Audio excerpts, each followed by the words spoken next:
I like the adaptation because this is a 5 position that's way more scale happy, especially with the Drow on his team. And this is what I'd like to see EG move fly towards, because no longer is he able to play like these wyverns. It's a lane that pretty much only has right-click harassment. Yeah, and it's both range heroes, so it has even more value. I think for EG anyways, they have to... Oh, and mid one is quite low when we look over. I think EG have to do really well in the lanes to win this game.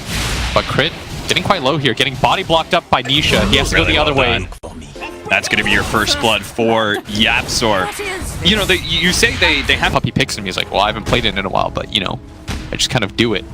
Really? Yeah. It's pretty interesting. It's just, I'd say he's like one of the more naturally skilled players in Dota because of his ability to do that as... Roland, nice kick, is going to be able to nail too, and he picks up the bounty rune. If they can get a kill off of it, it'd be great, but unfortunately Crit is here, and that's going to make this matchup a little bit more lopsided. He loses his life, even if he does pick up the bounty runes. 3 out of 4, I believe, went to... He's going to be good.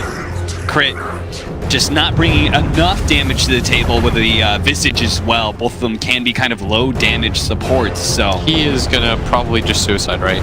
Yeah, there's no way he can get out of this one, as he is 20 mana away from the next swashbuckle. Tossed over into the round of tier 2 tower and takes a shot.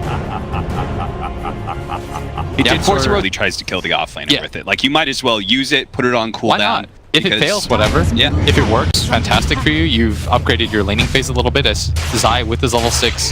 Just gonna take him out here with the stones. You achieve harmony.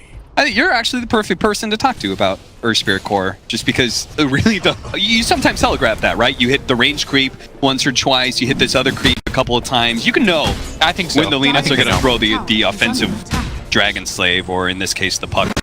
Oh, Nisha. Oh, Sumail making an early rotation, almost burst down Nisha, but Nisha will be able to waveform away, and Yapzor, who stole Swashbuckle, was able to get out as well. And Sumail gonna go for the Yule Scepter pretty early on. I mean, he's had a really good game. He's 700 net worth up. As to be caught here, silenced up for a little while. Damage to get the coil to interrupt the roll out. Did he get coil stolen? And does get it stolen. So Yapzor is going to go with that one. Crit's just going to roll it up here onto the Warlock, and they're going to burst him down. Crit is immediately looking for the next target. That's going to be Yapzor, who still has that coil, but doesn't really have a good way to get out of this one. Throws the coil on the fly underneath the tier 1 tower, but triple kill for S4. This is an S4 Puck, boys. You do not want to give him the kind of head start. This is a TI winning hero for him. Yeah, and this is the kind of pace that they have to set with their lineup. Oh, Zai's just going to go for it here. He's not even going to wait for the rest of his allies to TP in. They're slowly going to trickle in now, but he's already got the damage over time. Fly is going to go down here. They're going to try and pick up S4 as well, but the long cooldown there of the TP just means that Nisha couldn't be there. A mid-game pace lineup, like that's the objective here, right? The bigger thing for Secret is to defend their mid tower. Like I think you just sit your Warlock with his level 6 behind this tower and just wait for an opportunity to rock, because he's got it right now. The smoke on one thing. Crit is going to be able to bounce back and forth. The Dream Coil, actually the Warlock Golem slowing him up for a second, but he still managed to get a chainstone onto the TA. Big ultimate let loose by Sumail, almost finished up. Zai, as he gets Yule Scepter, a second raise. All he needs is the right clicks now to be able to finish him off. That is Evil Geniuses taking on 3 of Secret. They all fall. They're going to try and push this mid-tier 1 tower. And I'll add one more thing that we didn't actually see on camera. Secret accidentally doubled smoke for that one. I saw the poof bodies at the mid lane and try to keep Nisha's game as clean as possible. Yeah. Get him a BKB early on as Sumail. He's got the Yule Scepter. He'll break it himself. Crit's going to roll on in here. Hitting Zion first, trying to hit him again. He's going to try and roll back in. Does manage to clip the TA, but not enough to stop this damage, and gets Rolling Thunder stolen by Yapzor. That is something you're going to have to be real careful. That was his coil too, right? That he laid out to kill Sumail. So they take the top. Somebody like the TA, that's going to be fantastic against the Morphling. You're going to feel as good. But then also the fact he really does need Shield Crash just to prevent the Rubik from stealing it. He's going to be able to get a Swashbuckle in here, but won't stop S4 from dying, giving up that unstoppable 6-time kill streak. And that's not only going to feel bad just from a goal perspective, but also the change in experience. Yapzor cubing it up. He's coming. He's going to find him. He's coming. And he's going to stick on top of him. There is no outs, it seems, for Crit. They give up the 3 and the 4 position here, while Mid1 is pressuring the mid-tier 2 tower. Arteezy's going to fight it back. Sumail blinking forward is going to be able to find Puppy here and just lets it go. He's fine with letting out that ultimate for an instant kill on a Warlock. Invisibility. 8 to 11 if you were EG at this point. And I think they probably expected to take that mid tower. Yeah. As Nisha has now entered the fray. They're going to be getting a two-man coil, but he's silenced up right now. S4 is now dead. Arteezy does manage to get really good silence for the side here. Hitting up in the high ground, not enough to be able to finish up Zai. These heroes are too tanky. No and now control. Sumail, he's going to be forced back here. The familiars do manage to stall things out a bit, but it also means some familiar bounty for mid one, an extra 200. Oh, just 100 gold. To initiate fights, pop blade mail. Yeah. Very easy. Just like he did it at bottom lane to defend the tower, right? It's like, Oh, Zai picked up the rune. Pops' blade mail is returning a lot of damage on the S4. Mid one coming in, trying to follow up on that with his BKB now activated. Sumail actually gets the kill on Puppy. YapzOr rolling through S4 is able to get a kill there. And crit. The cube looks so funny to me. Yeah. It's just like a Rubik's Cube of death. I gotta say, I feel very strongly about this. Oh, Yule Scepter. And he's still got his ultimate too. And that's refraction just faded out. They do manage to get on top of him still. Mid one is dead, and now YapzOr, who's stolen SF's ultimate, does manage to force staff himself onto low ground. Crit's gonna pursue, doesn't manage to get the lucky shot. Slow here. But where can YapzOr really go to escape from this one? He's gonna have to juke his way through the trees and find a TP point. That's just not possible with Sumail hot on his tank. We talked about how important BKB was going to be on the side of Secret. Like, once mid one commits to that BKB early on, I think you want to take advantage of that. Pushing up into the high ground already. Mid one's just, all right, I'm going in. S4 is going to be able to get the coil. Two-man silence, easily taken off by the Manta from Nisha, as well as the BKB from mid one. It'll allow them to retreat relatively easily. Looks like they're going to have to leave their captain behind. Captain Puppy. Hide. Maybe there's a corner here. It's undiscovered territory, man. My favorite is when just like some players will fight to the death and some you just like, oh, this is a very nice smoke opportunity here. Oh, they actually catch both these heroes. It's going to be massive. They need to be able to spot mid one. Here's Refraction's going to get burned through. The Rolling Thunder managed to bounce back into him. Nails Puppy to finish him off as well. But YapzOr has stolen the Rolling Thunder and is off to chase some heroes of his own. Unfortunately, couldn't get through that tree, but will be able to bounce back. A beautiful hit on both S4 as well as Crit. They're going to be able to grab up Fly as well. It starts off with 2 kills, but in the end, Evil Geniuses are the one who lose out on the fight. How were they able to take that so confidently in a what could have been a 3 versus 5? Drone Ranger wasn't there, but they didn't know that. Because now the morph... like that, he's still got his self-E-Blade option. I could see a way where they do layer that and they get a kill, but at some point he's going to realize that he needs a BKB and that makes him like absolute, as he just rolls back and forth.